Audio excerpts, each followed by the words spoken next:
এই জায়গাটা করলে পারে কুত্তা শিয়াল আসে যেভাবে অত্যাচার করবে আমাদের কোনো খ্যাতি হবে না, আমরা কিভাবে বাঁচবো? বড়দের শারীরিক সমস্যা হতে পারে, অসুখ বিসুখ লাগাতার লেগেই থাকবে।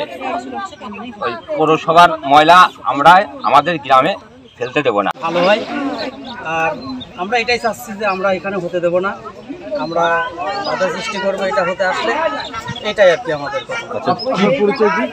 আমি এই এখানকার এই মসজিদের ইমাম। নাম কি আপনার? আমার নাম শরীফুল ইসলাম। আচ্ছা, কি ধরনের আপনারা বাধা দিবেন, কি আন্দোলন করবেন বা কিভাবে বাধা দিবেন বলেন? আমরা বাধা দেওয়া বলতে আমরা বলবো যে আসলে এটা করলে আমাদের সমস্যা হবে, আপনারা এটা করেন না, আপনাদের কাছে অনুরোধ করছি এইভাবে। তাছাড়া আর এছাড়া আমরা মানববন্ধন করতে পারি।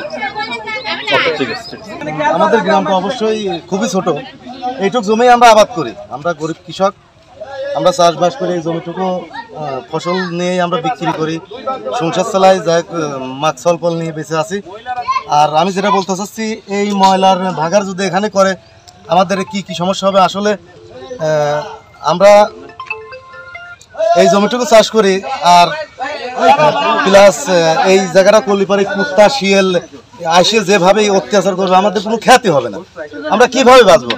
আর তারপরে যদি টিওনো সাহেব যদি এটা করতে চায় আমরা অবশ্যই এর মানববন্ধন করব। আমরা যেটা জেনেছি তারা বলেছে যে এটা 5 দিক ঘিরে, এবং তাদের যে জায়গা, তাদের যে সরকারি খাস জায়গা, সেই জায়গায় করবে, এটা কোনো পাবলিকের জায়গা করবে না, এটা সরকারের যে খাস জায়গা সেই জায়গায় সরকারের জায়গায় তারা করবে।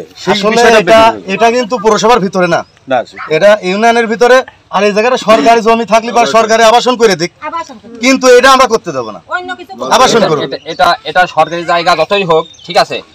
এখানে মনে করেন আমাদের অনেক আগের থেকে, আমার বাপের বয়স 100 বছর, এখানে 150 বছর আগের থেকে এখানে লোকজন বসবাস করে, ঠিক আছে। তারপরে মনে করেন এখানে যদি পৌরসভার ময়লা এখানে ফেলে তাহলে আমাদের অনেক সমস্যা, আমাদের ছোট ছোট ছেলেপেলে পোলাপান, এদের শারীরিক সমস্যা হতে পারে, বড়দের শারীরিক সমস্যা হতে পারে, অসুখ বিসুখ লাগাতার লেগেই থাকবে। ওই পৌরসভার ময়লা আমরা আমাদের গ্রামে ফেলতে দেব না, যদি ফেলতে আসে, যদি তারা বেশি জোর করে তাহলে আমরা বৃহত্তর আন্দোলনে যাব এবং আমরা উপজেলা ঘেরাও করবো, মানববন্ধন সৃষ্টি করব। ওরা বলছে ওদের পৌরসভার জায়গা আছে এই পাশে, ওদের মৌজা আছে পৌরসভার, কুমারখালী মৌজা, যেটা যে ওরা যাতে পৌরসভার সরকারি জায়গা সরকারি কাজে ব্যবহার করা যেতে পারে, সেই ক্ষেত্রে আপনারা যদি ওরা করতে চায়, সরকারি জায়গায় করতে চায়, সেখানে আপনাদের বাধা দেওয়ার কি দিতে চান, দেবেন কেন? আপনার হচ্ছে আমাদের এলাকার মানে একটা সুবিধার জন্য, এবং ওইটা করলে আমাদের এলাকার অনেক ক্ষতি হবে। আশপাশে মনে করেন অনেক প্রায় 50 বিঘা জমি আবাদ হয়, এইসব আবাদি জমি অনেক নষ্ট হবে, ঠিক মতো খাত সবজি টবজি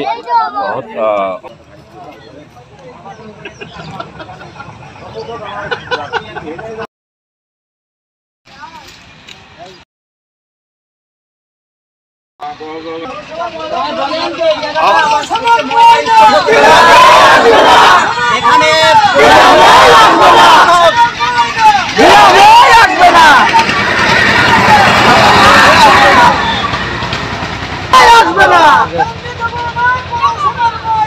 গ্রামে ফেলতে দেব না, পৌরসভার ময়লা